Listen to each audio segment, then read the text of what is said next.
Hey folks, this is Riker with a Path of Exile video on the best starter builds for the upcoming expansion, Sentinel. I reached out to Path of Exile experts Arcthorin and Enki, who combined their brainpower to come up with a list of 7 excellent builds to start a league with. These are builds that will not require you to get a ton of lucky drops, or build up a bunch of currency to do a ton of trading to get good gear. Builds that will scale well with content, get you easily through the campaign and well into the end game. But in the far end game, these builds will be superseded by the best builds. But you can use these builds to farm up all the gear and all the currency that you need to transition into these best builds. And we'll provide you folks links to build guides for all these builds, created by a variety of great Path of Exile content creators. We'll also make a quick note that we're not ascribing ownership of any of these builds to any individual creator, as there's been a lot of different versions of different builds that get modified, reemerge after patches. We're just forwarding you to guides on these builds. So without further ado,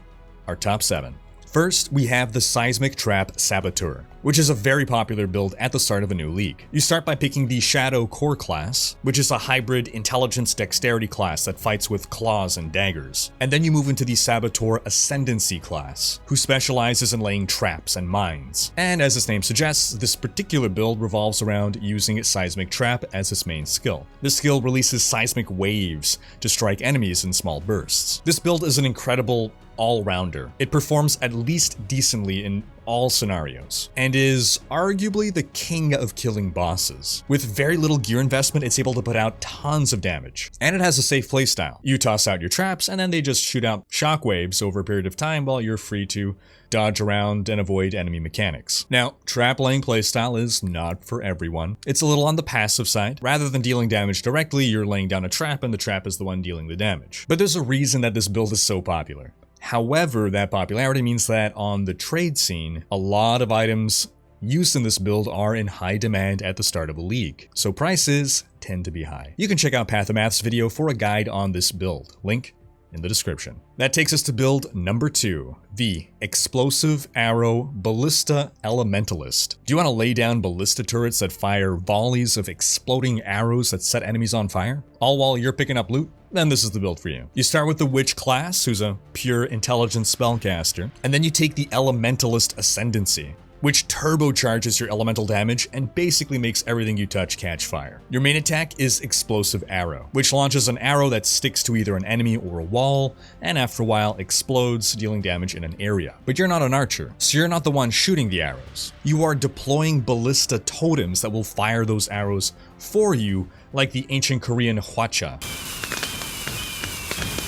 So this is another build with a safe, relaxed playstyle. With little gear investment, this build can complete all the content in the game, and you get great value with gear investment. You can really ramp up your damage at great price efficiency. You can even get tanky with the right gear, getting tons of armor and evasion, as well as the ability to heavily mitigate incoming spell damage and elemental damage. Now, there are some easy mistakes you might fall into with this build. However, Arcthorin has a full guide on this build, and he goes over the mistakes you want to avoid. Link to that in the description. On to build number 3, we have the Skeleton Mage's Necromancer. I know that no matter the game, there's always fans of summoner classes that just want to command an army of the undead. With this build, you'll start with the Witch class again, but then take the Necromancer Ascendancy, which turns you into a Master of the Undead. Your main skill here will be Summon Skeletons, which initially summons skeletal warriors that will go up and attack in melee. However, you will eventually be looking for a Dead Reckoning Jewel. Once you get this,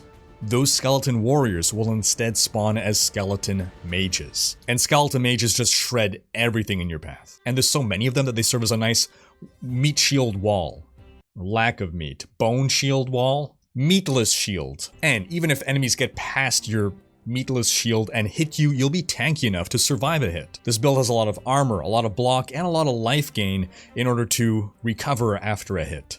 This build is another good all-rounder. You can take on bosses, you can farm endgame maps. It also works well on a low budget and scales really well with additional investment. Now, this build does require a few items to really shine. There's that Dead Reckoning Joel that we mentioned, as well as the Flesh Crafter body armor. This basically heavily reduces enemy elemental resistance, which allows your mages to hit significantly harder. The last necessary item you need is a Cluster Jewel with Blessed Rebirth on it. This gives your minions a bunch more life, and makes it so that recently created minions cannot be damaged. And this really helps keep your mages alive. But because this is another popular build, at the start of the league, items needed for it might be expensive. You can check out Von Victon's video for a guide on this build, link in the description. On to build number 4, the Bane Occultist. No one cared who I was till I put on the mask. Yeah, I just spoke into a Roa's. But this build is a comfortable all-rounder for people who enjoy seeing their enemy's life slowly melt away, and people who like the color purple. You start off with a Witch, and then you take the Occultist Ascendancy, which specializes you into dealing chaos damage over time. With this build, you lay down a few different damage over time effects on enemies, and then you just run around and dodge while your dots do their thing. And once they run out, you apply them again. You're using 3 dot skills with this build. The first is Bane, which deals a huge amount of chaos damage over time. The second is Blight, which deals chaos damage over time while also applying a crowd control debuff to enemies. And the third is Essence Drain, which applies yet another dot while also healing you. This build deals great area of effect damage, and so it's pretty good at clearing maps. Lots of people find the playstyle fun, it's not too challenging, you apply your dots, you move around, which again lets you better focus on the boss mechanics and give you time to react to them. That said, this build can lack in single target damage on higher tier maps. Gearing becomes much more important at this phase, and it can be quite expensive to get this build to deal enough damage in the endgame. You can check out Subtractum's video for a guide on this build, link in the description. On to build number 5, the